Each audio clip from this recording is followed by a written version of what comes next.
नमस्कार दोस्तों, स्वागत है आप सभी का द जी के academy your digital Edify YouTube channel में।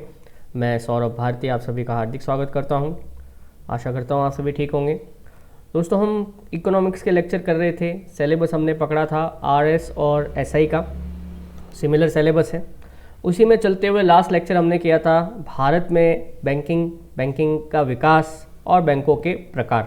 किस प्रकार के बैंक भारत में पाए जाते हैं, उनके बीच में क्या अंतर है, कब कब उनकी स्थापना हुई, ये सारी बातें हम कर चुके थे। आज दोस्तों इस लेक्चर में हम बात करेंगे भारत के सबसे बड़े बैंक भारतीय रिजर्व बैंक के बारे में। बात करते हैं कि भारतीय रिजर्व बैंक की स्थापना कैसे हुई, इसके काम क्या क्या है और किस प्रकार से भारतीय रिजर्व बैंक जो है वो भारतीय अर्थव्यवस्था में सहयोग करता है। जो लोग चैनल पर नए हैं उन्हें मैं बता दूं कि आरएस और एसआई से संबंधित जो भी लेक्चर्स इकोनॉमिक्स के लिए टॉपिक वाइज होंगे वो मैं सारे अपलोड करूंगा। एक एक टॉपिक आपको यहाँ मिलेगा, तो आपने अगर चैनल सब्सक्राइब नहीं किया है तो कर लीजिए। आइए शुरू करते हैं हम भारतीय रिजर्व बैंक। देखिए, आरबीआई की स्थापना जो है वो 1 अप्रैल 1935 को की गई थी। इसके लिए जो एक्ट बनाया गया था उसे आरबीआई एक्ट 1934 कहा जाता है। बेसिकली ये आरबीआई एक्ट 1934 जो है ये हिल्टन एंड यंग कमीशन की सिफारिश पर स्थापित किया गया था। हिल्टन एंड यंग कमीशन की स्थापना 1926 में होगी। इसे royal commission on Indian currency and finance भी कहा जाता है। बेसिकली ये हिल्टन एंड यंग कमीशन जो है इसी ने सिफारिश करी थी कि भारत के अंदर एक सेंट्रल बैंक होना चाहिए, एक केंद्रीय बैंक होना चाहिए, एक ऐसा बैंक होना चाहिए जो बाकी सारे बैंकों को कंट्रोल कर सके, क्योंकि भारत के अंदर कोई बड़ी कंट्रोलिंग एजेंसी नहीं है। इसी को ध्यान में रखते हुए जब 1935 का भारत शासन अधिनियम बनाया गया तो उसी भारत शासन अधिनियम के अंतर्गत जो है आरबीआई की स्थापना का भी प्रावधान किया गया। 1 जनवरी 1949 को आरबीआई का राष्ट्रीयकरण कर दिया गया, अर्थात इसे राष्ट्र को समर्पित कर दिया गया। भाई 1947 में जब हम आज़ाद हुए उसके बाद जितनी भी जो संस्थाएं थी जो अंग्रेज़ों द्वारा स्थापित थी उनका भारतीयकरण किया गया। इसी कड़ी में आरबीआई को जो है वो भारत सरकार की संपत्ति घोषित किया गया। मार्च 1949 के अंदर एक पहला बैंकिंग अधिनियम लाया गया। इस बैंकिंग अधिनियम के अंतर्गत जो है वो आरबीआई को ये पावर्स दी गई कि आज के बाद जो भी बैंक आरबीआई अधिनियम 1934 के अंतर्गत आएंगे वो सभी अनुसूचित बैंक कहलाएंगे। उनका नियम, वित्तीयन और विनियम आरबीआई करेगा। आरबीआई का मुख्यालय देखिए मुंबई में स्थित है, ठीक है। और ये ध्यान रख सकते हो आप, ऐसे कोई ज़्यादा काम की बात तो नहीं है। पहले आरबीआई का कार्यालय जो है ये कोलकाता में था, परंतु बाद में इसे कहाँ, मुंबई में स्थानांतरित कर दिया गया था। चाहो तो आप याद रख सकते हो, अदरवाइज आरबीआई का जो मुख्यालय है वो मुंबई में स्थित है। आरबीआई के जो पहले गवर्नर थे वो थे सर ऑसबॉर्न स्मिथ। आरबीआई के पहले गवर्नर कौन थे? Sir Osborne Smith. और आरबीआई के जो पहले भारतीय गवर्नर थे उनका नाम था सीडी देशमुख। ध्यान रखिएगा, आरबीआई के पहले गवर्नर थे सर ऑसबॉर्न स्मिथ। आरबीआई के पहले भारतीय गवर्नर कौन थे? सीडी देशमुख, 1943 में बने थे। और वर्तमान गवर्नर की बात करें तो शक्तिकांत दास आरबीआई के गवर्नर हैं। ये आरबीआई के 25वें गवर्नर हैं। बात करते हैं आरबीआई के निदेशक मंडल की। तो देखिए, आरबीआई का जो सेंट्रल बोर्ड ऑफ डायरेक्टर्स होता है या निदेशक मंडल होता है उसमें टोटल 20 सदस्य होते हैं। इन 20 सदस्यों में कौन कौन है? देखिए, एक गवर्नर है, 4 डेप्यूटी गवर्नर हैं, 4 क्षेत्रीय निदेशक रीजनल डायरेक्टर्स, फिर 10 भारत सरकार द्वारा विशेष योग्यता प्राप्त व्यक्ति और 1 भारत सरकार का प्रतिनिधि। आइए एक एक की बात करें अपन। पहला है एक गवर्नर। ये इस मंडल का जो है अध्यक्ष होता है। इसकी नियुक्ति भारत सरकार 5 साल के लिए करती है। कार्यकाल समाप्त होने के बाद इसकी पुनर्नियुक्ति की जा सकती है तथा कार्यकाल खत्म होने से पहले चाहे तो ये अपने पद से त्यागपत्र दे सकता है। इसके अलावा इस गवर्नर को सहयोग करने के लिए 4 डेप्यूटी गवर्नर होते हैं, उप गवर्नर कह सकते हैं आप। इनकी भी नियुक्ति भारत सरकार के द्वारा 5 वर्ष के लिए की जाती है और कार्यकाल समाप्त होने के बाद इन्हें पुनर्नियुक्त किया जा सकता है।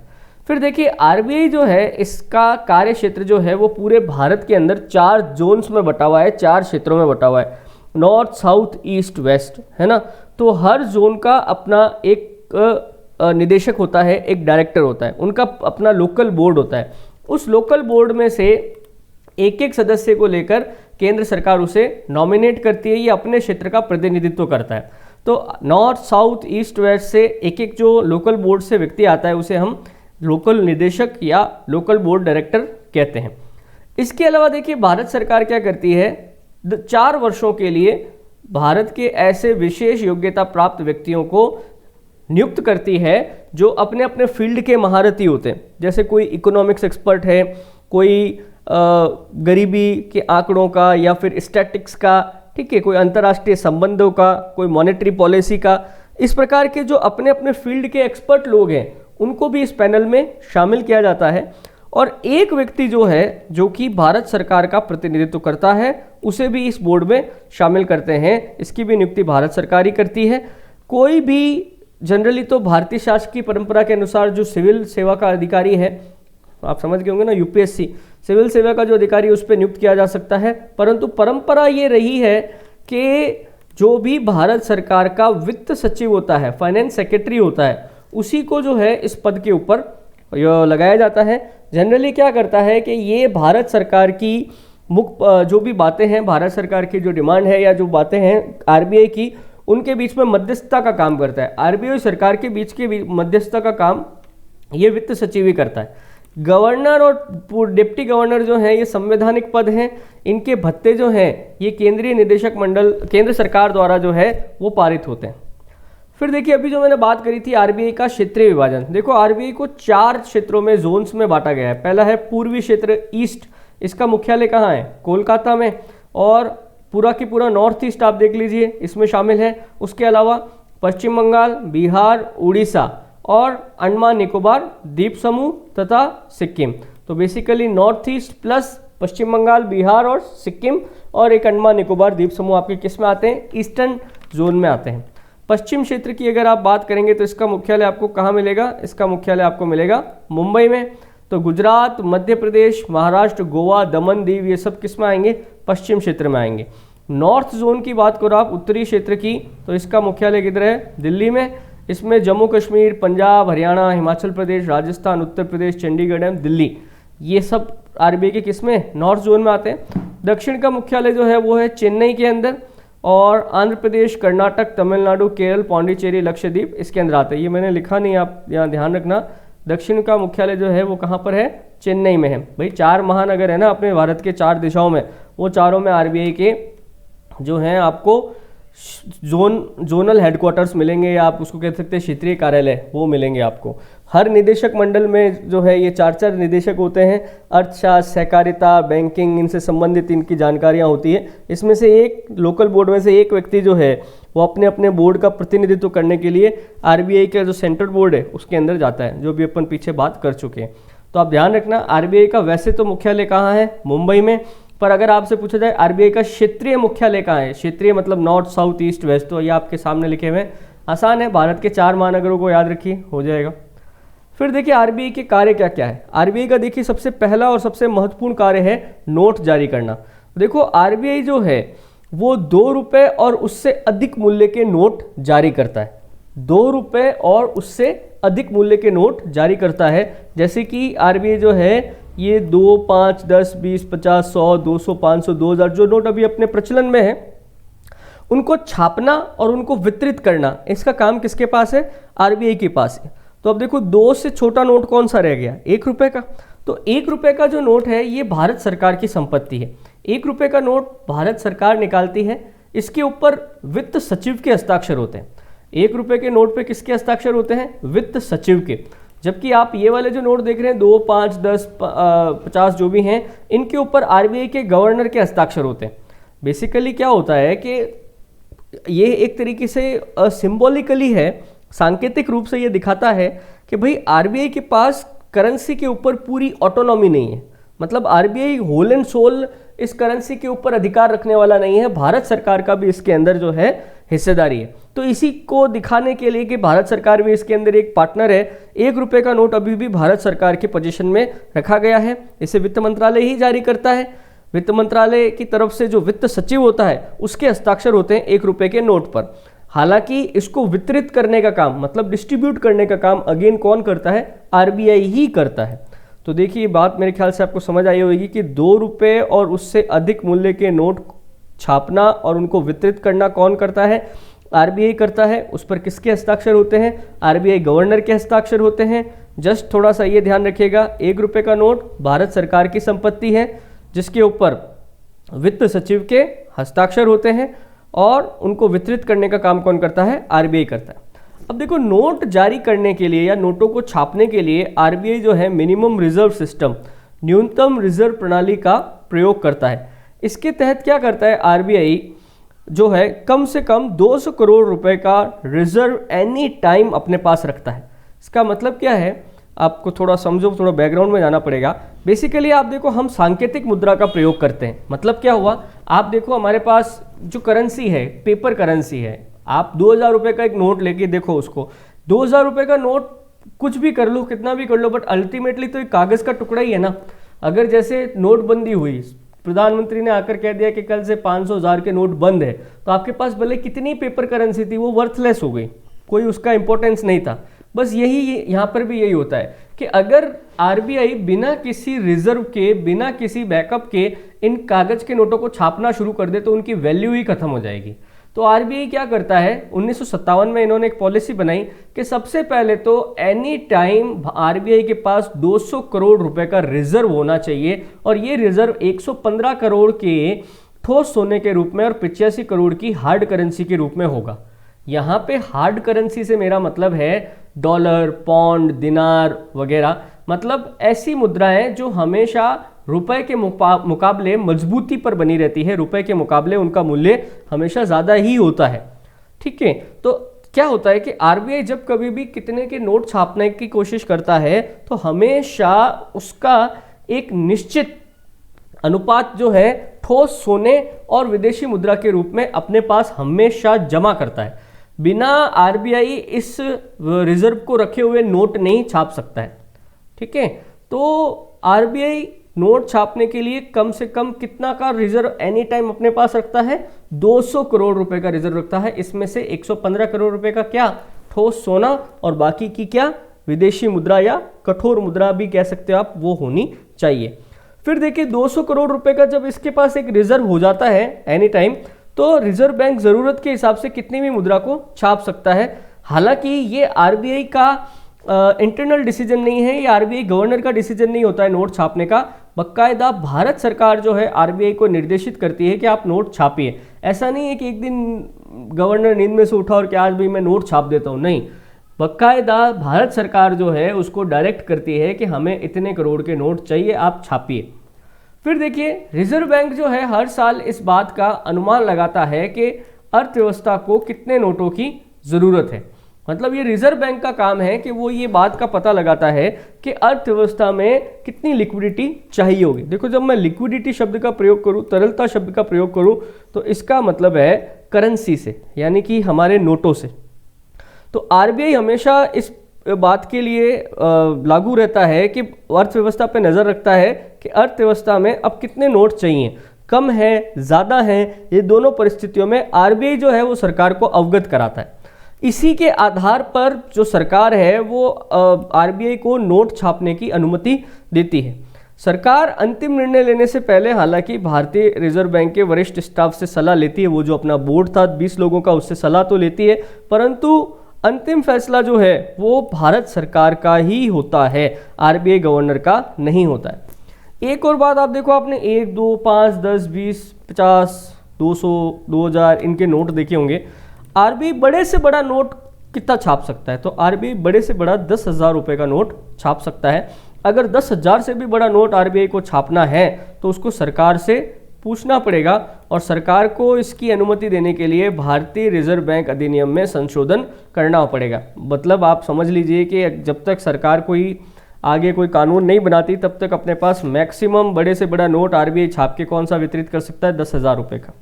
तो ये था देखो आरबीआई का क्या, नोट छापने का काम। ये आरबीआई का सबसे महत्वपूर्ण काम है। इसके अलावा देखो, दूसरा जो सबसे महत्वपूर्ण काम है आरबीआई का, कि आरबीआई भारत सरकार के बैंक के रूप में कार्य करता है।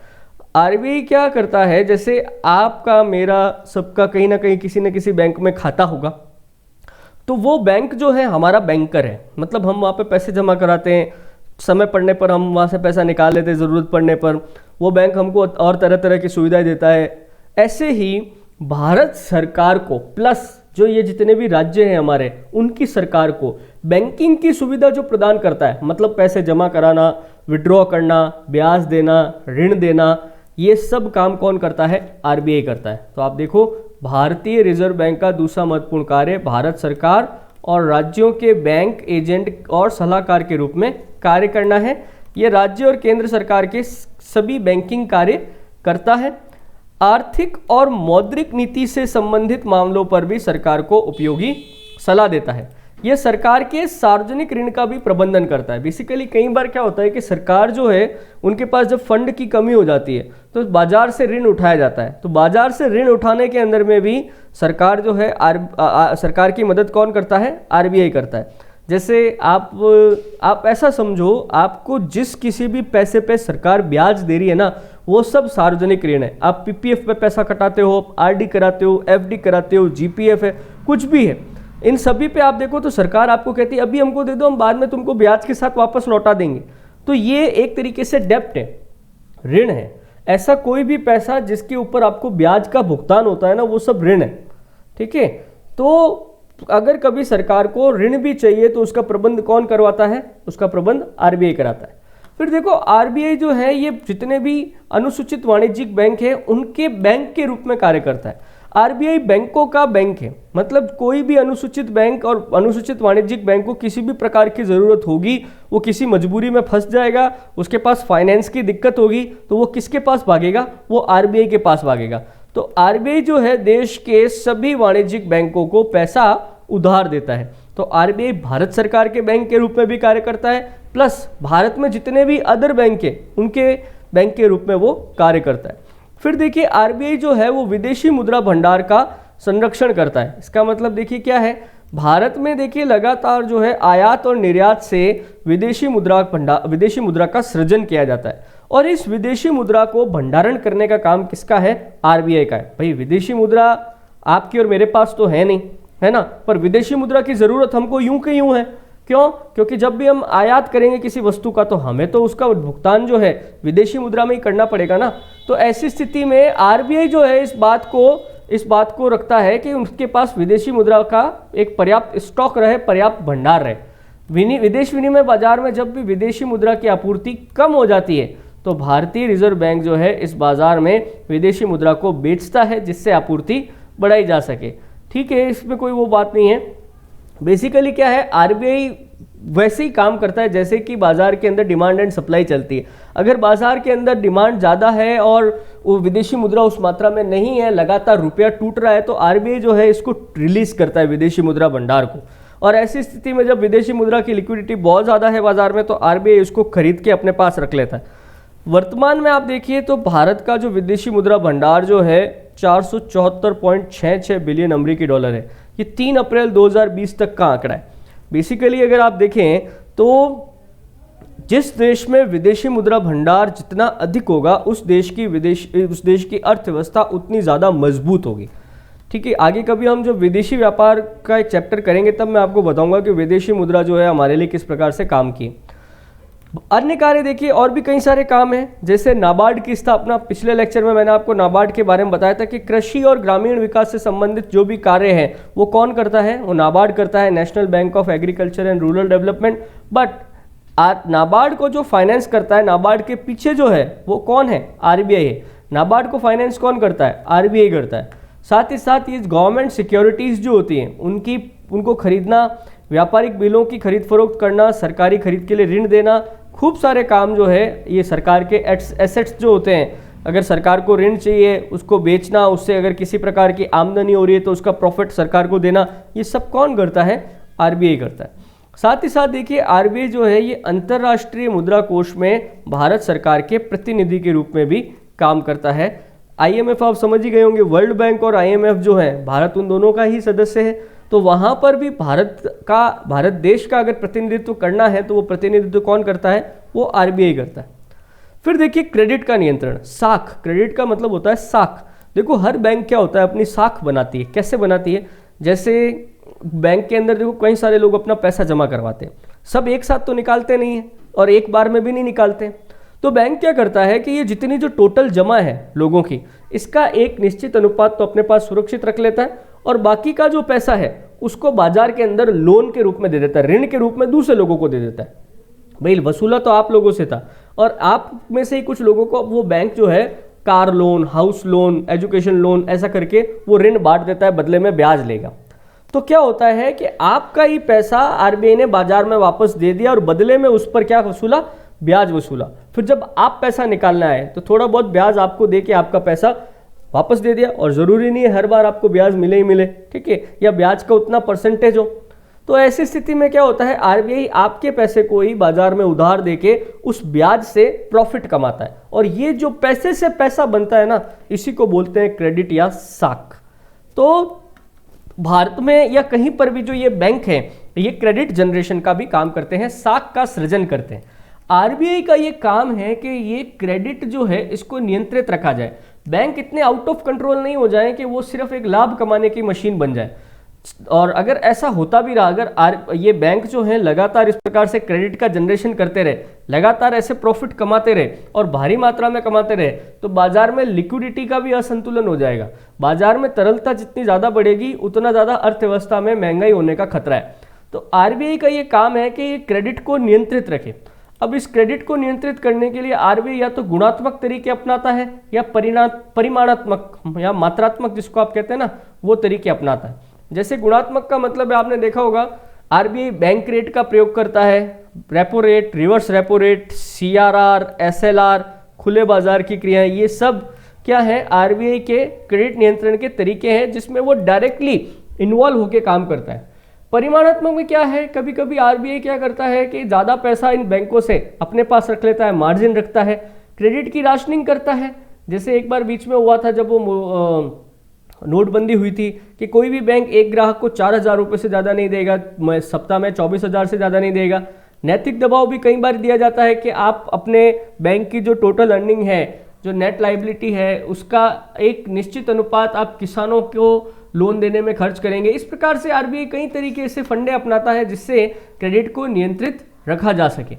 तो आप देखिए, भारतीय रिजर्व बैंक जब देखता है कि अर्थव्यवस्था में पर्याप्त धन की आपूर्ति है और इससे देश में मुद्रास्फीति यानी महंगाई की स्थिति पैदा हो सकती है, तो अपने कड़े मौद्रिक नीति की हम अलग से बात करेंगे, अभी इसी लेक्चर में आगे लंबी बात करेंगे। तो मौद्रिक नीति को मजबूत करता है, और ये जो आप देख रहे हैं ना, ये गुणात्मक नियंत्रण और ये परिमाणात्मक नियंत्रण, इसको आप ये भी कह सकते हैं कि आरबीआई अपनी मौद्रिक नीति कैसे बनाता है। तो आरबीआई अपनी मौद्रिक नीति बनाने के लिए दो तरह के तरीके काम करता है, या तो वो गुणात्मक नियंत्रण करता है या फिर वो मात्रात्मक नियंत्रण करता है। तो ये आरबीआई की मौद्रिक नीति के अंतर भी आता है। फिर देखिए, अभी मौद्रिक नीति की बात करी, एक होती है मौद्रिक नीति, एक होती है राजकोषीय नीति। तो भारत के अंदर जो राजकोषीय नीति है वो तो देश की सरकार बनाती है। राजकोषीय नीति का उदाहरण है बजट। और जो मौद्रिक नीति है उसका उद्देश्य है एक बाजार में महंगाई को या तरलता को नियंत्रित करना, और ये हमेशा कौन बनाता है, आरबीआई बनाता है। आरबीआई का ही काम है कि तरलता और महंगाई को नियंत्रित किया जाए। ये क्वेश्चन था आरएस 2018 में, पेपर उठा के देखना आपको मिल जाएगा कि ये महंगाई, तरलता, मुद्रास्फीति, इनका ये सब काम कौन देखता है, ये आरबीआई देखता है। तो बाजार में तरलता नियंत्रित करने के लिए आरबीआई नीतिगत दरों का प्रयोग करता है। ठीक है, तो मेरे ख्याल से आपको आरबीआई काम समझ में आ गए होंगे। ये लास्ट के जो अपने 3 पॉइंट है ना, आरबीआई भारत सरकार की मौद्रिक नीति बनाता है। मौद्रिक नीति का उद्देश्य क्या है, बाजार में तरलता और महंगाई को नियंत्रित करना, और बाजार में तरलता नियंत्रित करने के लिए आरबीआई क्या करता है, नीतिगत दरों का प्रयोग करता है। इन 3 पॉइंट के ऊपर ही अब ये आगे वाला टिका हुआ है, bank rate, repo rate, reverse repo rate. तो आप एक बार फिर देख लो, भारत में मौद्रिक नीति बनाने का काम कौन करता है, आरबीआई करता है। मौद्रिक नीति का उद्देश्य क्या है, मौद्रिक नीति का उद्देश्य है बाजार में तरलता और महंगाई को नियंत्रित करना। तरलता और महंगाई का सीधा सीधा संबंध है, मतलब बाजार में जितना ज़्यादा कैश होगा ना, कैश का मतलब यहाँ तरलता समझ लीजिए आप, बाजार में जितना ज़्यादा कैश होगा लोग उतनी ज़्यादा खरीदारी करेंगे, जितनी ज़्यादा लोग खरीदारी करेंगे उतना ज़्यादा डिमांड होगी, और अगर पीछे से सप्लाई नहीं है तो बाजार में वस्तु महंगी बिकने लग जाएगी, महंगाई बढ़ेगी। इसका मतलब क्या है, बाजार में अगर महंगाई को नियंत्रित करना है तो मैं इसको तरलता को जो है नियंत्रित कर लूँ, लोगों की जेब में जो कैश है उसको मैं निकाल लूँ।